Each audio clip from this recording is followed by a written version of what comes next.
think is most interesting about the V2 is the way it's positioned in the lineup. Because if you look at BMW, for instance, like they have their flagship tourer, their bread and butter, their moneymaker, so to speak. That's the R1300 GS.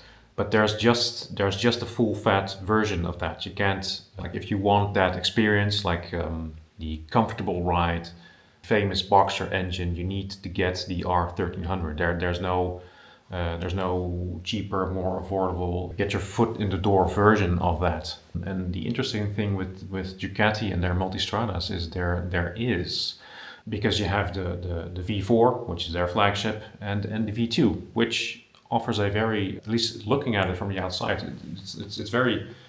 it offers the same features. You have the all-day riding comfort, characterful engine. You have lots of features on the bike. It's all there, but in a more affordable and a lighter package. So there's no like R900 or an R1000 or an R850. You have the parallel twins, of course, but it's not the same thing as the V2 and V4 Multistrada, because here's the thing. This is the thing. It might be a bit of a controversial opinion, but even if I had all the money in the world, I would probably still pick the V2. Am I allowed to say that? I would pick the V2, I think, because it's very light, and I love light bikes.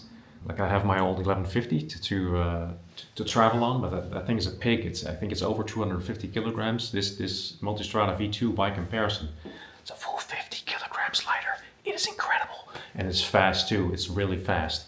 So yeah, there's more to say about this bike. I did a bit of a walk around, look at some close-ups. I'm going to tell you about some of the features of the bike, but I think what you should take away most from this video is what I think it's like to ride. That is the most valuable thing I can offer you. What is it like to ride the V2? And if by the end of this video you're interested in the V2, you should definitely, and if you're in the Netherlands, you should definitely go to Star Twin Ducati in Loenen, because they're great. They're very kind people. Their lineup, their selection is incredible, and I think their store is located in one of the prettiest parts of the Netherlands. So definitely go there if this video has you thinking about V2 Multistrada, like it got me thinking about a V2 Multistrada. Here it is in all its glory. The 2025 V2S Multistrada. One of the first things you'll notice is that the headlights have a updated design. It's reminiscent of what you find on the Street Fighter, but bigger, like to offer more wind protection, of course. The screen, a large part of the wind protection package on this bike, which is easily raised and lowered with this tab. It's a one-hand operation. It's very easy to use even while you're riding. This is the V2S model, and it has the semi-active Skyhook suspension. I think this goes for the front as well as the rear suspension. That's both semi-active. So you're able to set the riding modes from the menu. You can select a dynamic mode, a comfort mode, and a low grip mode. There's a few additional options here that affect the preload. Yeah, you can set it for a rider and pillion, rider and luggage, or all three. This is incredibly handy because on most bikes, at least if there is a preload option, you have to do it by hand. On this bike, you can just do it from the menu. What a time to be alive. Of course, you can also set the power modes by pressing the mode button. Let's just go back to touring because that'll be fine for today. Right, let's not drain the battery, turn this off. Yeah, this being the V2S model, it has the Skyhook suspension. On the standard V2 model, you get a Marzocchi front forks and a Sachs rear fork. These are fully adjustable as well. So the only thing you miss out on by choosing the standard model is the semi-active suspension. So if you're someone who doesn't have luggage or passengers that often and you don't mind setting the preload yourself and you have a preferred setting for your rebound and compression, the V2, the standard V2, might do you just fine. Now, this is the 2025 model of the Multistrada. It has the same nomenclature, which is like the same type name for the Panigale, the Street Fighter, and the Multistrada. So they are all now referred to as V2s and V4s. I think standard version as well as the S's. That's because they belong to a new generation of bike. And what's new about this bike is it has a new frame, new engine, new swing arm. So really it is a completely new design, and what they have achieved with this new generation of Multistrada is a significantly lower weight than before. I think the engine alone like a bunch of pounds. Let me see how much. Yeah, the engine weighs about 60 kilograms, so it's pretty light for a power unit. And even though it's down about 30 or 40 cc's from the previous generation, the decrease in horsepower and torque is negligible. In fact, Ducati say that as long as you're between 3,000 and 11,000 RPM, it never drops below 70% of the torque that is on offer. So this makes it a very tractable bike for road use and off-road use as well.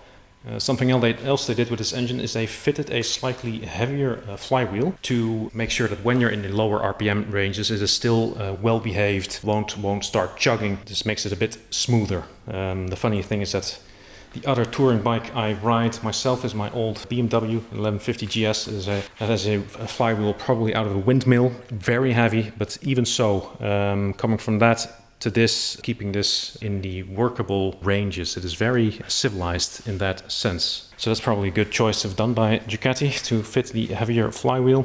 Another change for this V2 is that it no longer has the desmodromic valve actuation system. The V4s in the Multistradas had already moved away from that. They now have a traditional spring actuated valve system, but the V2s now have this as well. Though with a 10 or 11,000 RPM rev ceiling, you don't seem to be missing much, and what you miss in terms of bragging rights, you gain in terms of a very healthy maintenance interval. I think you can do quite a lot of kilometers before the valves need to be checked on this Multistrada, which is a big advantage over a more conventional valve setup. What I also like is the shape of the stock exhaust. It's very nicely designed, if you ask me, and it also sounds very well. I'm not entirely sure how they get these bikes through the Euro testing committees, but I'm sure they have their ways. Both the intake noise and the exhaust noise sound good, despite this being a Euro 5 compliant bike. There's even wheelie control, not something I'll probably ever use, certainly not on a bike that's not mine, but should you need it, there are ways to activate and deactivate this and to wheelie to your heart's content. All of the decisions they've made, like moving to a new frame, somewhat controversially, not a single-sided swing arm, but a double-sided conventional swing arm, and the newly designed engine, they all represent a significant weight savings. Well, they claim a wet weight, so with all the fluids except for fuel, so that's a semi-wet weight of under 200 kilograms, which is, for this type of bike, very light indeed. So you might have to sacrifice the single-sided swing arm, but once you're out riding it, it's mostly the weight that matters, and this is a very respectable weight indeed. So with the healthy 115 horsepower and the low weight, that makes this a very fast and maneuverable bike.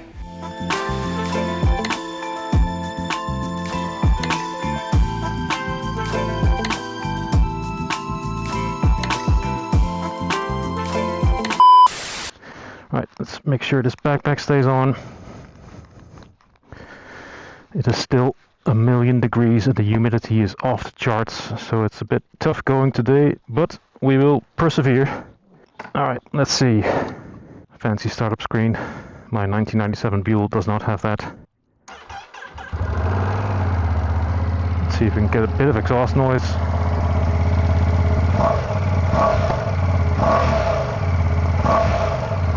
That is very good for a stock can, if you ask me. Alright. Oh, I have to say that getting a bit of airflow over me is a welcome change from filming in the unit just now. It was stiflingly hot. This is a massive improvement. Yeah, always, or for a long time now, fan of adventure bikes. The first one I bought or tried was the Buell Ulysses, so that was a bit of a gateway drug. At first I was dismissive of the adventure bikes, the touring bikes. I was a young man and I always felt that it had to look sporty, be sporty, must have clip-ons, or at least be a naked bike with a sporty seating position. Certainly shouldn't have luggage options or wind protection, but yeah, as soon as I tried the Buell Ulysses, I came around on the concept in a big way. I think the added suspension travel and the added wind protection and the added leg room made it so much more comfortable to be on long journeys on the bike. Normally on a sports bike, you're 2 hours. You're well, that's getting to be long. On this bike, I reckon you will have no problem at all making it all the way to the south of France in one go.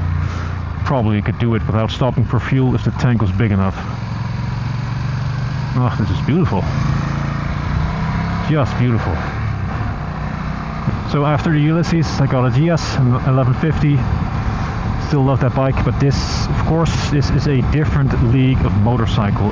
That brings me to the first of the 5 things I like about this Multistrada V2S. First one is the sweet spot this engine hits. It is not the full fat, fast as hell V4. It is the V2, also very fast, but in my view, perfect for road use. It has 115 horsepower, and I always go on about how 100 horsepower is the perfect number, but having ridden this, I have to admit that 115 may just be that tiny bit better, 15% better to be precise. Yeah, this is it is very engaging. The engine spools up eagerly. It is fun, and even at lower speeds, thanks to the heavier flywheel the Ducati engineers have graced this bike with, it is very civilized. It doesn't chug or threaten to throw you off. It is good going, even at low RPMs, which makes it good for urban riding and if you're off-roading as well, because then you need that low RPM tractability, and this certainly has that. Also, look, I'm getting to be a bit older. I'm 41 years old at this point. I was about 10 years old when Ducati dropped a bomb in the form of the 916, and to me Ducati will always be inextricably linked with the V2 or L2 engine. So despite my respect for the V4s, what they have done for the MotoGP, the amount of power they offer, if I were to get a Ducati, it would be one of the V2s, so I'm very happy that they stuck with a V2 for their mid-range model of the Multistrada. I think it's an excellent choice. I think the sound is great, I think the feel is great, it offers the character you want a Ducati to offer, and it does that while also delivering plenty of power, plenty of torque, and I think owner-friendly maintenance intervals, which is great because it no longer has the desmodromic valve train. It now has the spring-actuated valve train and cam timing. So this gives you the creamy spread of torque throughout the range. I think all the way up to, I see a red line at 10k. Between 3 and 10, 70% of the torque should be available for you to use and do with as you please. Reason number 2 why this is such a good bike and such a good Ducati to own if you could only have one is because this is the do-it-all bike. It has comfort, it has luggage option, it has wind protection, it has a bit of weather protection, you get the heated grips if it is cold, and you can carve up canyon roads and mountain passes as well as you can the highway miles. So I think it is a perfect choice for that. If I could only have one bike in my life, it would definitely be one of these. Yeah, reason number 3, the looks. A Ducati must have the looks, and while I have always been a bit of a fan of the Multistradas, I think they always look good. I think this one for the first time is really very desirable. 1 second. Oh my god!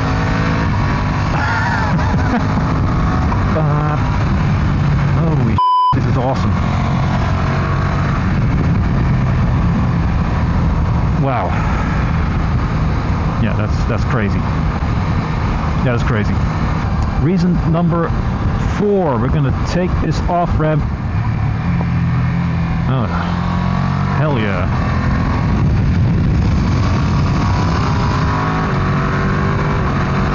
Okay, let's test the brakes. Oh, Jesus, this thing stops. My God, yeah, this is definitely in a different league from the Buell I arrived on this morning. What a bike, what a machine.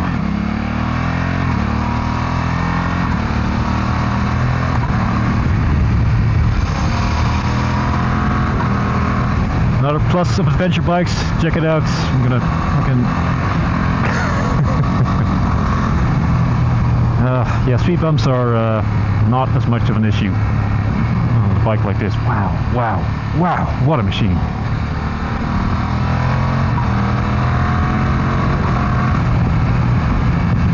Just gonna be quiet for a bit and concentrate on these roads.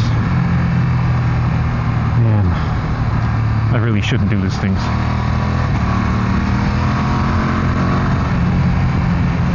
I shouldn't subject myself to these temptations, dear viewers. Ah, let's slow down for these cyclists. Wouldn't want to upset them.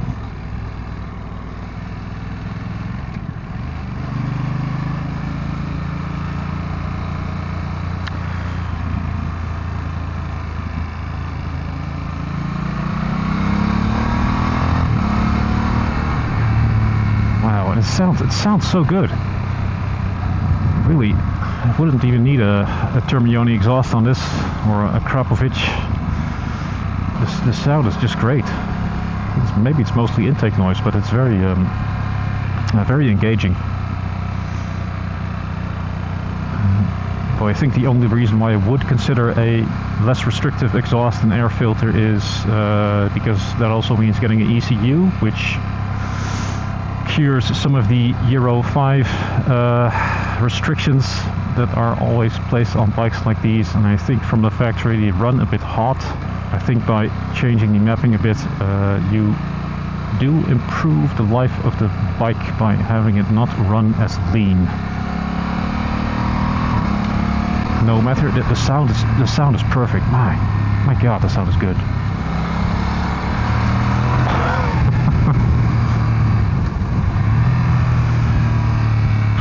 Man, do we have enough fuel left? 32 degrees outside, people. It is hot. Yeah, 124 kilometers left. Okay, we're good. We're good.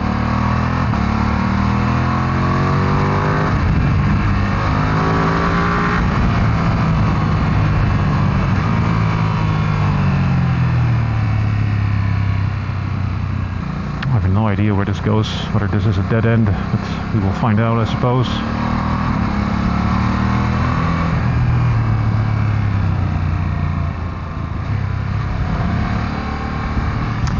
It's quite pretty here. We moved to this area a few years ago and I'm very happy I did. I still have to find the proper riding roads, though finding a corner in the Netherlands is always a bit difficult. No worries, sir, I'm not gonna...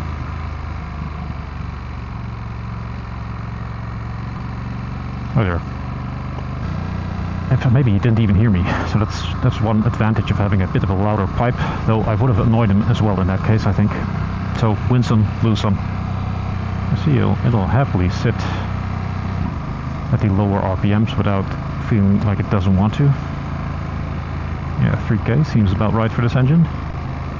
And if I open the throttle at this RPM, yeah, it just pulls it right out, no complaining. That was good work, Ducati. Very good work. Man.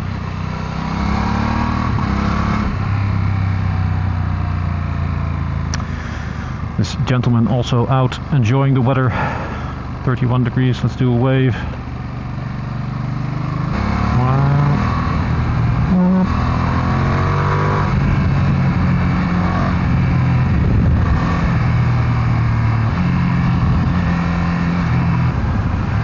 Alright, let's take it easy. I want to keep my license. I don't want to have to hand this bike over to the authorities. And we are entering a residential area. Dear viewers, be like me and always behave inside residential areas. People will appreciate you for it. I think what we're going to do here is we're going to go right again. We're going to take the on-ramp to the highway one more time, because it'll be fun on this V2, I am betting. There's no doubt about it. This is a Ducati, ladies and gentlemen, and it is a very good one.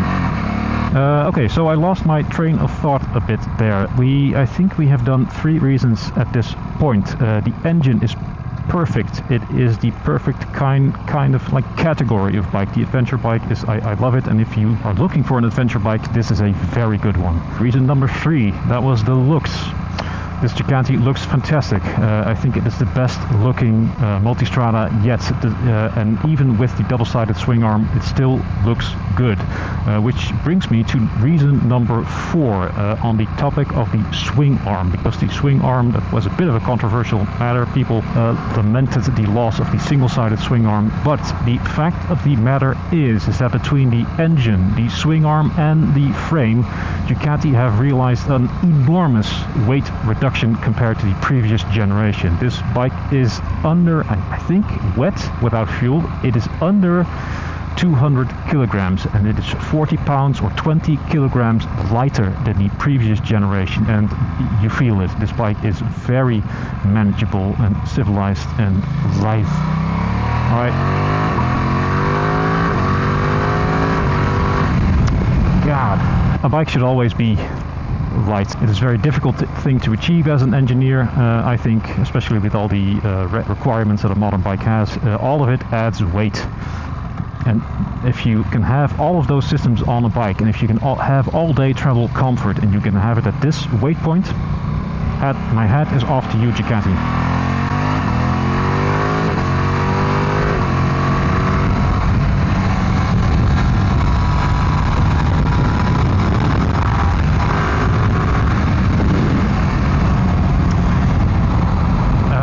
Yeah, this thing is just great.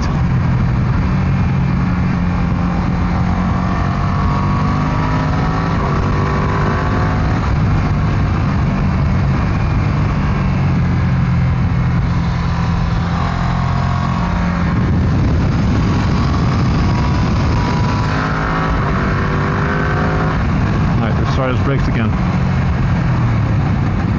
Oh my god. That's amazing performance. Just amazing. Yeah, Henk-Jan, the owner of Star Twin, was joking with me this morning that it was dangerous for me to do this, and I can confirm. Now, he predicted that I might start considering selling both of my Beetles as opposed to just one to get my hands on this thing. I had not suspected that I would be quite as tempted as I am to do just that.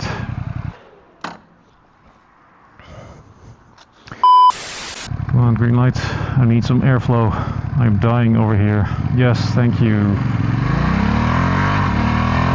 It's going to be interesting getting back on my Buell in a few minutes, that's for sure. See how I feel about it after having visited the 21st century.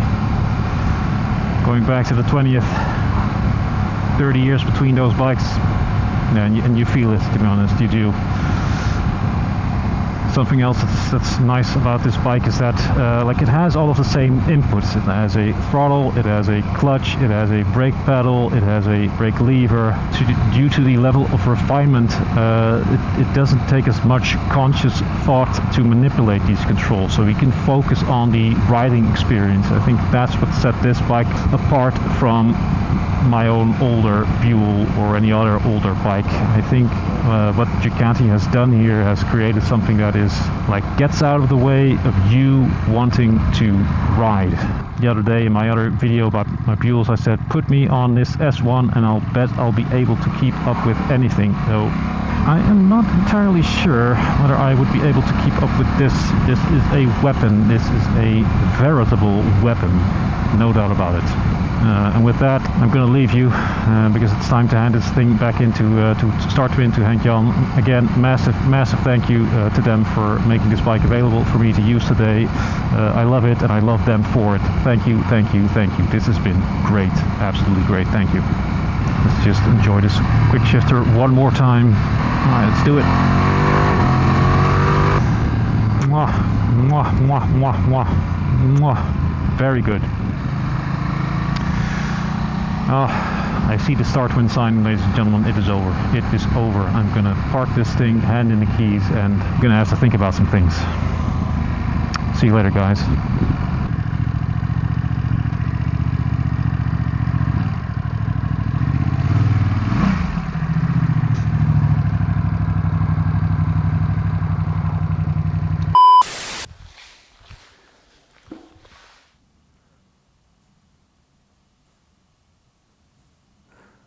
Alright guys, that's it for this video.